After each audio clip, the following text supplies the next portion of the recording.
Halo semuanya, perkenalkan nama saya Alvina Salsabila Lasyam dengan NIM A01324-052 dari kelas MBFC 2024. Di sini, saya akan membahas mengenai pelayanan kesehatan masyarakat untuk memenuhi tugas mata kuliah manajemen K3L. Di video kali ini, kita akan membahas mengenai pengertian program preventif di Indonesia, program preventif di Finlandia, dan kita akan membandingkan program dari kedua negara tersebut, dan kita akan melakukan kesimpulan. Program preventif di Indonesia dan di Finlandia. Apa itu pelayanan kesehatan preventif? Pelayanan kesehatan preventif yaitu kegiatan pencegahan terhadap suatu masalah kesehatan atau penyakit. Upaya preventif dilakukan untuk menghindari berbagai masalah kesehatan spesifik yang mengancam di masa depan. Contoh upaya pelayanan kesehatan preventif yaitu pemberian imunisasi atau vaksin, pemeriksaan kesehatan secara berkala, pemberian vitamin, serta edukasi penyakit. Nah, di Indonesia terdapat beberapa pelayanan kesehatan preventif, antara lain yaitu Posyandu. Posyandu merupakan singkatan dari Pusat Pelayanan Terpadu yang merupakan salah satu bentuk upaya kesehatan bersumber daya masyarakat atau UKBM yang dilaksanakan oleh dari dan bersama masyarakat untuk memberdayakan dan memberikan kemudahan kepada masyarakat dan difokuskan pelayanan kesehatan bagi ibu, bayi, dan anak balita. Nah, manfaat utama dari Posyandu adalah pelayanan kesehatan anak, pemantauan perkembangan dan pertumbuhan anak, edukasi kesehatan ibu, monitoring kesehatan ibu. Nah, di Posyandu juga memiliki beberapa upaya pelayanan kesehatan preventif, antara lain yaitu pemberian imunisasi atau vaksinasi, pemeriksaan kesehatan secara berkala, dan pemberian vitamin, serta edukasi penyakit tertentu.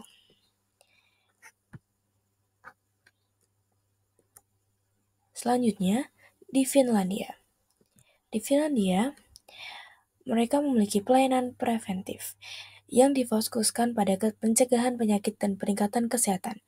Layanan kesehatan preventif di Finlandia diberikan untuk berbagai kelompok usia.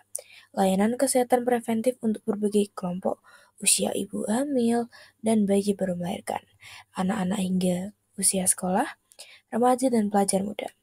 Nah, ada pun juga kebijakan dari pemerintah Finlandia terkait kesehatan preventifnya.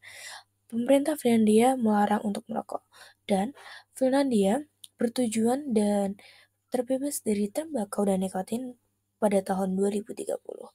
Penggunaan antibiotik dikurangi secara tidak perlu. Nah, sekarang kita akan membahas mengenai perbandingan program pelayanan kesehatan antara di Indonesia, Posyandu, dan program preventifnya Finlandia. Di kategori pertama, kita akan membahas mengenai target utama. Di Posyandu sendiri, target utamanya adalah ibu, bayi, balita, dan lansia. Tetapi di Finlandia, mereka memfokuskannya pada seluruh populasi seperti anak-anak, pekerja, dan lansia. Imunisasi di Posyandu, mereka memberikan imunisasi dasar seperti BCG, DPT, polio, campak, dan hepatitis B. Di Finlandia juga memberikan program vaksinasi nasional seperti HPV, influenza, pneumokokus. Dan untuk pemeriksaan kesehatan, Indonesia melakukan screening tumbuh kembang anak, cek tekanan darah. Di Finlandia, mereka melakukan screening kesehatan rutin seperti diabetes jantung mental. Nah, untuk gizi dan nutrisi, di Posyandu, mereka melakukan pemantauan status gizi balita dan ibu hamil biasanya. Tapi, di Finlandia, mereka melakukan konsultasi gizi berbasis data dan rekomendasi personal. Nah, di sini kita akan membahas juga kesehatan ibu dan anak. Di Indonesia, mereka akan melakukan pemeriksaan kehamilan, ASI eksklusif, dan penanggulangan stunting. Nah, tetapi di program preventifnya di Finlandia, mereka melakukan maternal dan child health clinic dengan layanan menyeluruh. Nah, untuk kategori pencegahan penyakit, di Indonesia, khususnya di program Posyandu sendiri, mereka melakukan kampanye PHBS atau perilaku hidup bersih dan sehat. Nah, berbeda dengan di Finlandia. Mereka melakukan program anti merokok, pengurangan alkohol, dan uh, olahraga. Nah, untuk kategori layanan kesehatan kerja, di Indonesia sendiri uh, tidak tersedia layanan kesehatan kerja karena di posyandu sendiri mereka melakukan kegiatan-kegiatan itu di balai warga atau di suatu RT. Nah, kalau di preventifnya Finlandia, mereka memiliki layanan kesehatan kerja yaitu Occupational Health Service untuk pekerja. Nah, di teknologi dan digitalisasi, di Indonesia masih terbatas dan manual. Berbeda dengan program preventif Finlandia, mereka memiliki digital health monitoring dan rekam medis elektronik. Nah, selanjutnya perbandingan selanjutnya, yaitu fokus utama. Seperti yang saya sebutkan tadi, bahwa di Indonesia, mereka lebih memfokuskan pada ibu, bayi, balita, dan lansia. Tapi jika di program preventifnya Finlandia, mereka melakukan secara menyeluruh, baik anak, dewasa, maupun lansia. Nah, untuk pendekatannya, di posyandu sering sekali mereka melakukan pendekatan melalui berbasis komunitas dan puskesmas yang pada akhirnya mereka melakukan home visit atau membuatkan satu tempat di kecamatan yang akhirnya para masyarakat menghadiri di posyandunya. Nah, di Finlandia mereka memiliki pendekatan berbasis kebijakan nasional dan teknologi. Nah, untuk tenaga medisnya, di Indonesia, di posyandu sendiri, mereka memiliki kader posyandu atau relawan. Nah, tapi jika di Finlandia mereka menggunakan profesional kesehatan terlatih.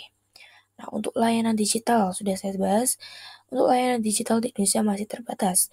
Berbanding terbalik di Finlandia, sudah terintegrasi dan sistem digital nasionalnya. Nah, untuk pendanaannya, dari posyandu di Indonesia bergantung pada APBN dan donasi. Dan di Finlandia didanai penuh oleh negara. Kesimpulan yang kita bisa ambil yaitu Indonesia masih fokus pada pencegahan penyakit menular dan meningkatkan kesadaran kesehatan masyarakat dengan pendekatan berbasis komunitas. Dan di Finlandia lebih maju dalam penggunaan teknologi, kebijakan berbasis data, dan program berbasis kesejahteraan sosial. Selanjutnya, ini merupakan daftar sumber yang saya gunakan untuk penggunaan atau pembuatan video kali ini. Terima kasih atas perhatiannya semuanya. Saya ucapkan mohon maaf apabila ada kesalahan kata atau perilaku. Wassalamualaikum warahmatullahi wabarakatuh.